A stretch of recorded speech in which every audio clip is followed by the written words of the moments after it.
Well, Bolivia was a really defining time for us, of course.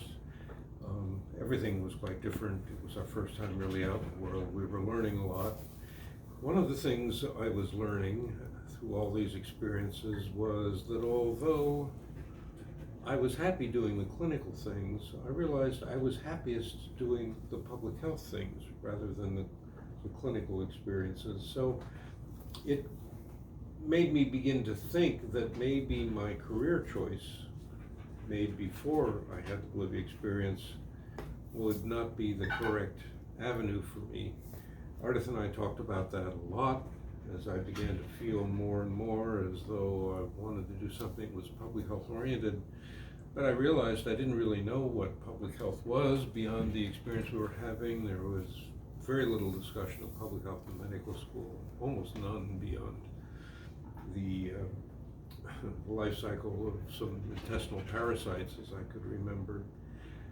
And I decided that I really needed to come back to finish my residency in internal medicine in order to be sure that public health was really the avenue for me, understanding that if I made that decision, I'd probably need then to learn a whole lot more about public health.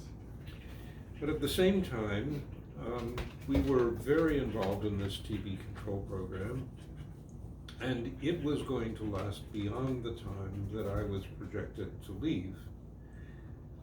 And again, we had discussions about that, and I raised the idea of should we extend for a time period in order to finish the TB control program.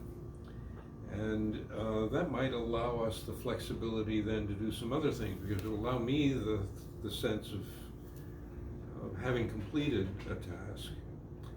And it would give us an opportunity to do something more than get on an airplane and fly home. Because if I extended, then I was in control of how much time I would spend. So the short of this is that I decided to leave the public health service and be hired by the Peace Corps as a contractor.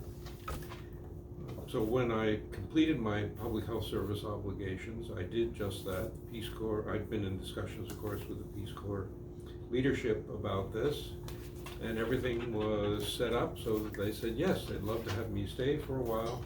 We decided it would be 9 months, 6 months to finish the TB control program. And I was also, by the way, involved in starting another TB control program in Tarija, which is southern Bolivia. It took some of my time with all the planning for that. But a separate physician was hired by the Peace Corps to live in Tarija and control that program. So I was there really to just provide the benefit of the experience we had and provide whatever advice I could. I had no ongoing obligation to that. Ardith and I had been talking about driving home rather than getting on a plane. We knew that would take a long time. And while all this discussion was going on, we learned that through some of our contacts at the embassy that there was a U.S. couple from Seattle, Washington, that was in Bolivia driving all the way from Seattle to, what's the name of the town at the bottom? Ushuaia, Argentina, right down on the Tierra del Fuego. And we said, gee, can we meet them? Turned out we could. We invited them to our house for dinner one evening to talk to them about their journey, telling them that we were thinking of doing the same thing on a smaller scale from La Paz up rather than 2 ways, the whole length from the northern U.S. to the southern tip of the South American continent. And so we had a very interesting, fascinating dinner with them, learned a lot about their experiences, and it just made us a bit more enthusiastic. And they were doing it hardly knowing a word of Spanish, which we thought was very interesting. So then, yeah, you might want to get her artist out of here.